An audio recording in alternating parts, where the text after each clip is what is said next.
Carlos worked hard in its own way, but it could barely be more different. And this again is the way looking at how character is evolved through the way projects look and feel. Carlos didn't feature any photography. It was printed initially in one colour, but later in two colours, and it was all illustrated. It very consciously set its own agenda. So you'll see there are some movie stars in here, but it's not.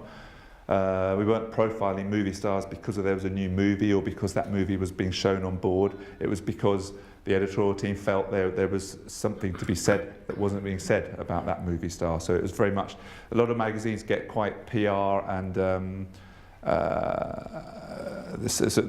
let their content agenda be driven by what is out there. So just as the TV chat shows and the magazine covers on the newsstand tend to be featuring the same people at the same time, there's an industry, as you know, we're all part of that industry. We know the game, and that's happening. But this magazine set out to remove itself from that. So rather than feature someone because it had to be, it was featured because there was an editorial decision that it might be relevant.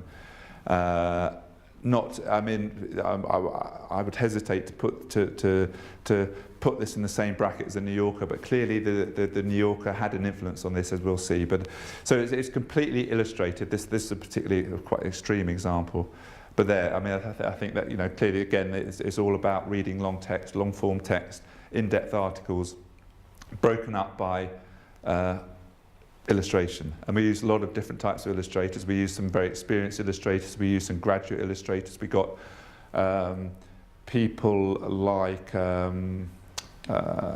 Stanley Donwood that does a lot of work with Radiohead. We also got strange people that are now producing artwork. The lead singer from Frankie Goes to Hollywood, Holly Johnson, studied art. We managed to get him out of and do some illustration work for us. So not only were we using illustration, we were working very hard to get illustrators which were different and weren't the same people that other people were using. But this was about creating a mood.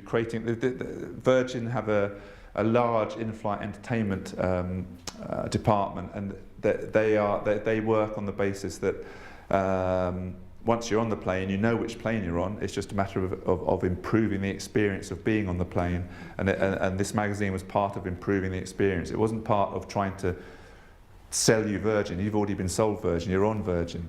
And Virgin Atlantic, although they're actually quite a large carrier these days, they still have a very, very clear David Goliath thing to a relationship with British Airways. They are the small boys. They are the different ones. They are the ones that do something slightly differently. They are the carrier that if you're flying from London to New York, you're going to find Kate Moss and Noel Gallagher and all that lot are going to be somewhere on the plane. Of course, they're not on the plane at all. But there's a sort of mental image. Certainly in the UK, there's a cool to Virgin that they like to play with, and this magazine was very much part of that. Just run through those. That was a self-referential thing, but it did have some humour, and these things were broken up with strange statistics and strange little made-up facts. Now there was a time, you know, in a relationship with a big organisation like Sky, you try things and we never for a moment thought that a magazine like Carlos could, in that form, in that conceptual idealisation, would work for Sky. But in a relationship with someone like Sky, we were forever reinventing and trying things, and we did try a very outmarket experimental thing for Sky just to test the waters with them. But the reality was it was never going to happen, and that for me, this is character. This is two magazines, two very distinct jobs. There's no way that the Virgin Atlantic client, let alone customer, let alone reader, wants to see something like Sky on board, and that equally there's no way that you're going to print 7 million copies of something like Carlos and send them out to Sky B customers and not get a series of vitriolic email and letters back saying what the, you know, they are for their markets, and the design and feel of those magazines are very, very carefully targeted and manipulated for those markets. Now, just going to run through some Carlos covers just to tell a story. But I should point out the one thing I didn't mention just now, the Sky, quite often we would produce 50 different iterations on the front cover on a monthly basis as we work out what the right cover is for that issue. If you can imagine the cost and effort that goes into producing 7 million copies of a magazine on a monthly basis, they leave nothing to risk. So there were months when we would have to produce 50 different covers. And you might think that therefore something on the opposite end of the scale, something like Carlos, was easy. You just come up with an illustration, buy it on the cover.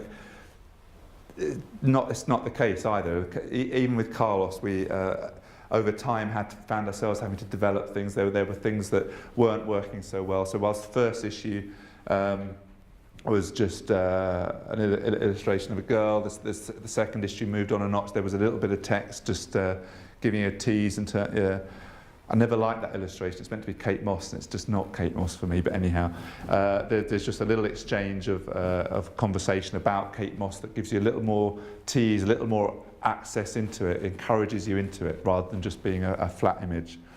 And that was good. We tried putting a belly band around it at one stage as well. We introduced this thing here is a kind of Photoshop assimilation of gold foil.